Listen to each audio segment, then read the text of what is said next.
शं वरुणः शन्नो भवत्वर्यमा शन्न इन्द्रो बृहस्पतिः शन्नो विष्णुरुक्रमः ॐ शान्ति शान्ति शान्तिः।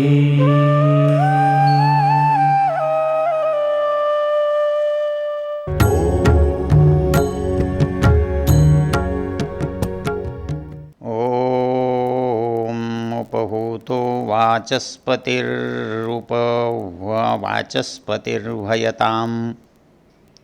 संश्रुतेन गमे महिमा श्रुतेन विराधिषि। ओम शांति शांति शांति। हम इस वेद ज्ञान की चर्चा में अथर्ववेद के प्रथम कांड के प्रथम सूक्त के मंत्रों पर विचार कर रहे हैं। इन मंत्रों का ऋषि अथर्वा है और इन मंत्रों का देवता वाचस्पति है। तो निश्चित रूप से ये मंत्र ज्ञान के बारे में, प्राप्ति के बारे में, प्राप्ति के उपायों के बारे में बता रहे हैं। उस ज्ञान का जो महत्व है उसके बारे में बता रहे हैं। इसलिए यहाँ मंत्र के जो शब्द हैं वो क्या कहते हैं? उपहूतः वाचस्पति। जो वाणी का स्वामी है, ज्ञानवान है, विद्वान है, वो उपहूतः। आसमान हमारे पास आ जावे, हमने विद्वान को बुलाया है, विद्वान हमारे पास आ जाए। उपवाचस्पतिर्भयताम, वाचस्पति हमको बुला ले, हम इतने योग्य बने कि वो हमको बुला ले। क्यों बुलाए वो तीसरे पद में कहता है, संश्रुतेन गमेमहि मां श्रुतेन विराधिष। तो हम चर्चा ये कर रहे थे कि हमें जब ज्ञान प्राप्त करना होता है तो हमें जो ज्ञान का साधन है शास्त्र, उसकी भी परीक्षा करने का विधान है। आचार्य, उसकी भी परीक्षा करने का विधान है। आचार्य के द्वारा शिष्य की परीक्षा करने का विधान है। अर्थात परीक्ष्य लोकान कर्मचितान। हम उपनिषद की एक पंक्ति बता रहे थे, परीक्ष्य लोकान कर्मचितान निर्वेदमायन्नस्त्य कृतः कृतेन। तो जब हम परीक्षा कर लेते हैं तो हमें किसी के पास जानने के लिए, पात्र के पास जाना होता है। तो वो कैसा पात्र होना चाहिए, उसके लिए दो विशेषताएं बता रहे थे कि वो श्रोत्रिय होना चाहिए, वो ब्रह्मनिष्ठ होना चाहिए। श्रोत्रिय मतलब वेद का पढ़ने पढ़ाने वाला होना चाहिए, वेद का जानने वाला होना चाहिए, वेद का विद्वान होना चाहिए। और ब्रह्मनिष्ठम, और यही दो बात हमने मनु के श्लोक से आपको बताई कि परमेश्वर का ज्ञान रूप जो प्रयोजन है, परमेश्वर की प्राप्ति रूप जो हमारे जीवन का लक्ष्य है, उसके दो ही साधन हैं कि हम वेद का स्वाध्याय करें और परमेश्वर की उपासना करें। तो वेद के स्वाध्याय और परमेश्वर की उपासना से उसकी प्राप्ति होती है। तो परीक्ष्य लोकांत समित पाणी श्रोत्रियम ब्रह्मनिष्ठम स गुरुमेव अभिगच्छेत। वो ऐसे गुरु के पास जाए जो श्रोत्रिय हो, जो ब्रह्मनिष्ठ हो, ब्रह्म में जिसकी निष्ठा हो, अर्थात जिसको पूरा भरोसा हो, जिसने उसको पा लिया हो, जिसने उसे जान लिया हो, जिसमें उसे कोई संदेह न हो। ऐसे निष्ठावान और श्रोत्रिय जो व्यक्ति है उस गुरु को अभिगच्छेत, परीक्षा करके उसे प्राप्त होवे, परीक्षा करके उसके पास जावे। और वह गुरु भी उसको वही सत्य उपदेश करे। तस्मै स विद्वान उपसन्नाय सम्यक प्रशांत चित्ताय शमान्विताय। तो कहता है कि वो गुरु शिष्य को, कैसे शिष्य को? वो शिष्य है जो समीप आया है, जो नम्र भाव से आया है, स तस्मै द्वान उपसन्नाय सम्यक प्रशांत चित्ताय शमान्विताय, जिसके अंदर शम है, शांति है, जिसका चित्त सहज है, सामान्य है, स्थिर है। तस्मै प्रोवाच तत्वतो ब्रह्म विद्याम, उसको वो सच्ची जो विद्या है उसको उसे बोलना बताना चाहिए, उसमें उसको छिपाना नहीं चाहिए, उसमें संकोच नहीं करना चाहिए, उसकी सच परीक्षा करके उसे बताना चाहिए। तो हम आचार्य की भी परीक्षा और शास्त्र की भी परीक्षा, और आचार्य और शास्त्र की परीक्षा जिज्ञासु करता है और गुरु जो है वो जिज्ञासु की परीक्षा करता है। तो वो जिज्ञासु परीक्षा करने के लिए में कैसा होता है, कहता है समित पाणी, उसके पास कैसे जाए। आज के युग में कोई जाता है तो कुछ कागज़ ले जाता है, जन्म पत्र का प्रमाण पत्र ले जाता है, आय का प्रमाण पत्र ले जाता है, शिक्षा का प्रमाण पत्र ले जाता है, स्थान आदि का प्रमाण पत्र लेकर जाता है। वहाँ ये गौण चीज़ें हैं, ये व्यवस्था का अंग है। वहाँ जाना किसके साथ चाहिए, कहता है समित पाणी ही। संस्कृत में पाणी शब्द कहते हैं हाथ को, समित कहते हैं समिधा को। अतः जिसके हाथ में समिधा है, हाथ में समिधा लेकर के वह गुरु के पास जाता है। समिधा प्रतीक है। ऋषि दयानंद इसका अर्थ करते हैं कि जब किसी के पास जाए, गुरु के पास जाए, छोटे के पास जाए, परिवार के किसी व्यक्ति के पास जाए, तो अरिक्त हस्त, रिक्त हस्त न जाए, खाली हाथ न जाए, कुछ न कुछ भेंट स्वरूप लेकर जाए। तो कहते हैं समित पाणी श्रोत्रियम ब्रह्मनिष्ठम, तो समित पाणी होकर जावे। पाणी संस्कृत में हाथ को कहते हैं। हाथ को पाणी क्यों कहते हैं, क्योंकि ये जो शब्द बना है ना, पण व्यवहारे स्तुतौच, पण शब्द जो है मूल धातु, वो व्यवहार और स्तुति करने के साधन को बताता है। अर्थात जो भी कर्म होगा वो हाथ से होगा, और जो प्रार्थना स्तुति होगी उसमें भी हाथ का योगदान होता है। अर्थात जैसे ही कोई प्रार्थना करता है तो उसके हाथ जुड़ जाते हैं, कोई स्तुति करता है तो उसके हाथ जुड़ जाते हैं, कोई व्यवहार करता है तो उसके हाथ खुल जाते हैं। बिना हाथ के खुले व्यवहार नहीं कर सकता है।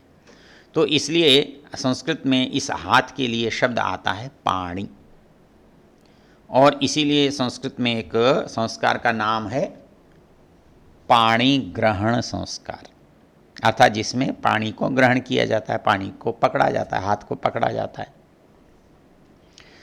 तो ये कहता है समित पाणी, पानी हाथ में समिधा लेकर। समित क्या है, समिधा, समिधा है प्रतीक है। क्यों समिधा? इसलिए प्रतीक है कि समिधा किस काम आती है।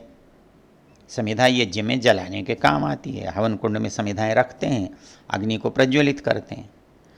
तो यहाँ भी जो ज्ञान यज्ञ है, इस ज्ञान यज्ञ में वो सब साधन चाहिए जो यज्ञ के समय में होते हैं। जैसे यज्ञ कुंड में समिधा होती है, यज्ञ कुंड में अग्नि होती है, यज्ञ कुंड में आहुति होती है, वैसे ही इस ज्ञान यज्ञ में शिष्य जो है वो समित पाणी होकर जा रहा है, वो समिधा का प्रतीक बन के जा रहा है, वो समिधा रूप होकर जा रहा है। वो समिधा रूप होकर क्यों जा रहा है? वो जिसके पास जा रहा है वो आचार्यो अग्नि ही, अग्नि रूप है आचार्य। अब अग्नि के पास जाना है, अग्नि से लाभ उठाना है तो समिधा तो बनना ही पड़ेगा। अग्नि के अंदर जाना है तो समिधा बनकर ही जाना पड़ेगा। अग्नि ही हमारे समिधा के अंदर की अग्नि को प्रकट करता है। अग्नि कहीं बाहर से नहीं आया। यदि बाहर होता तो समिधा के बिना भी होता, लेकिन केवल समिधा से तो अग्नि नहीं होता। लेकिन अग्नि का स्पर्श करते ही समिधा के अंदर जो अग्नि विद्यमान है वो प्रकाशित हो जाता है। तो इसलिए यहाँ पर कहा कि आचार्य के पास जाते हुए शिष्य हाथ में समिधा लेकर जाए। समिधा प्रतीक है शिष्य के समर्पण भाव की, और आचार्य प्रतीक है अग्नि का। तो जिस समय जिस क्षण अग्नि का समिधा से संपर्क होगा, अग्नि समिधा में समर्पित होगी, उस क्षण क्या होगा? उस क्षण समिधा का कोई अस्तित्व नहीं रहेगा।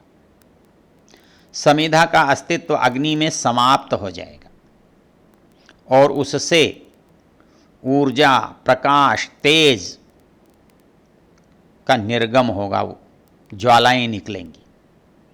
तो वैसे ही इस ज्ञान यज्ञ में जब आचार्य रूप अग्नि के साथ शिष्य रूप समिधाओं का मेल होगा, तो उस समय ज्ञान की जो ज्वालाएं हैं, ज्ञान की जो अग्नियां हैं, वो प्रस्फुटित होती हैं। तो कहता है तस्मै स विद्वान् उपसन्नाय सम्यक प्रशांत चित्ताय शमान्विताय यम सत्य तत्व तो वदेत ब्रह्म विद्याम। तो जो तत्वतः, फिर गुरु के पास कोई संदेह नहीं रहता, संकोच नहीं रहता, कुछ बचा कर रखने योग्य नहीं रहता। वो तत्व तो ब्रह्म विद्याम वदेत, वो तत्व से, पूर्णता से जैसा साक्षात किया है वैसा ही बताएगा। तो इसलिए ज्ञान जो है वो ज्ञानी से मिले तो कैसे मिले, इसके दो जो प्रमुख उपाय हैं वो यहाँ पर बताए गए हैं। पहला उपाय तो बताया गया कि उपहूतः वाचस्पति उपभयता। वो वाचस्पति जो है वो हम उसको आदरपूर्वक बुलाएं तो वो हमारे पास आए, और जब हम उसके पास जाएं तो प्रेम पूर्वक वो बतावे, उसको शांत रहकर सब कुछ समझाते हुए उसको बतावे। आचार्य को भी स्पष्ट विषय वाला होना चाहिए, विषय उसको अच्छी जानकारी हो, उसका बताने का प्रकार अच्छा हो, उसके अंदर धैर्य हो। इसकी एक अद्भुत कथा हम उपनिषदों में देखते हैं, उसकी लंबी चर्चा का विषय नहीं है, लेकिन उसमें एक शिष्य गुरु को कैसे बता सकता है उसका एक बहुत सुंदर उदाहरण है। छांदोग्य उपनिषद के छठे प्रपाठक की जो कथा है वो श्वेत केतु की कथा है। श्वेत केतु पहले तो पढ़ता नहीं, तो पिता को लगता है कि हमारे घर में ऐसा कैसे हो जाएगा कि आज तक कोई अनपढ़ रहा ही नहीं, ये अनपढ़ कैसे रहेगा। तो कहते हैं कि ब्रह्मचारी, हमारे घर में कोई आज तक अनपढ़ नहीं रहा, तो तू पढ़ता क्यों नहीं है? तो कहता है ठीक है, पढ़ लूँगा। तो वो गुरुजी के पास जाता है, गुरुजी के पास 12 साल तक पढ़कर आता है। आते समय जब वो आ जाता है तो उसके भाव ऐसे रहते हैं, अनुचान स्तब्ध एयाय, स्तब्ध अनुचान मानी, मतलब वो अपने को विद्वान मान रहा है, विद्वत्ता का उसके अंदर अभिमान है, ऐंठ है, और वो ऐसा आ रहा है जैसे वो बहुत जानता है। पिता को लगा ये तो बहुत गड़बड़ है,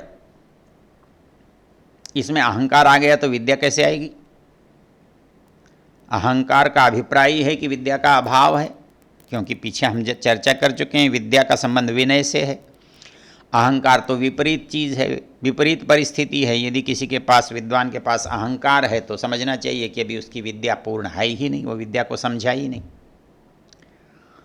तो वो पिता उसको कहता है कि श्वेतकेतु, क्या तू उस तत्व को जानता है जिसके जानने से सब जान लिया जाता है? उसका सिर चकराता है। वो कहता है, क्या कहा आपने? बोले ऐसी चीज जिसके जानने से सब कुछ जान लिया जाता है, क्या उसे तू जानता है?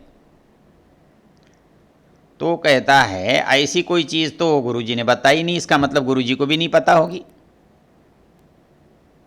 वो कहता है ये तो कैसे हो सकता है कि कोई चीज हो और गुरुजी मुझे ना बताएं, मैं उनका प्रिय शिष्य हूं और मुझे उन्होंने बताया नहीं है, तो इसका अभिप्राय तो यही लगता है कि गुरुजी को भी पता नहीं। कथम ते नावक्ष्यन, यदि उनके पास होती तो वो मुझे क्यों नहीं बोलते, क्यों नहीं बताते? पिता ने कहा कोई बात नहीं, उन्होंने ये नहीं बताई तो ये कहता है कि आप बता दो। तो पिता बता रहा है। उस बताने की विशेषता क्या है? वो जो समझा रहा है वो कठिन तो है, बड़ी गहरी बात समझानी है, जल्दी से वो समझ में नहीं आती। तो वो कहता है एक बार फिर बताओ। तो उसको दोबारा समझाते हैं। फिर कहता है फिर समझ में नहीं आई, फिर बताओ। तो आपको आश्चर्य होगा कि उस प्रसंग में वो 9 बार ये कहता है कि मैं समझ में नहीं आई। तब आखिरी बार कहता है हाँ अब समझ में आई। तो अर्थात गुरु और शिष्य में कितने धैर्य और कितनी योग्यता की आवश्यकता है कि यदि वो शिष्य अनेक बार गुरु से स्पष्टीकरण चाहे तो गुरु को बिना किसी उत्तेजना के, बिना किसी क्रोध के, बिना किसी परेशानी के उसको शांत भाव से बताना आना चाहिए। तो वो बार बार कहता है कि नहीं आई बात समझ में, और वो उसको फिर बार बार समझाता है।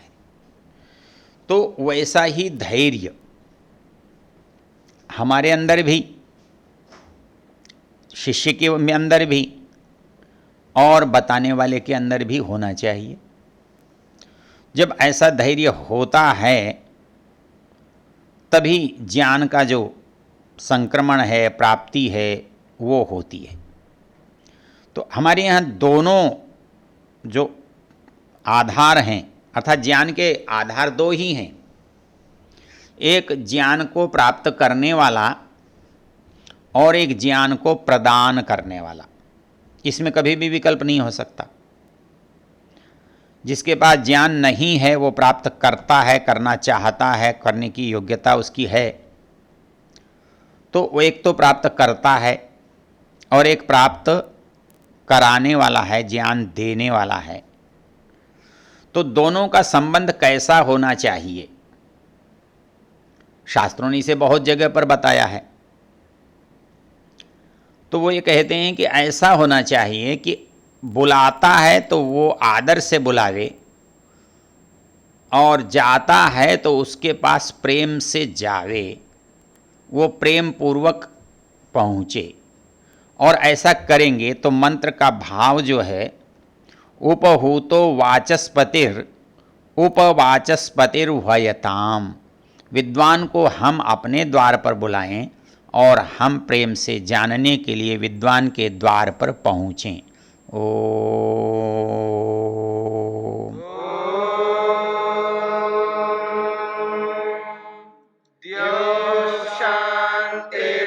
शांतिरंतरिक्षं शांति पृथिवी शांतिरापः शांतिरोषधयः शांतिः वनस्पतयः शांतिर्विश्वे देवा शांतिर्ब्रह्म शांति सर्वं शांति शांतिरेव शांति क्षमा शांतिरेधि।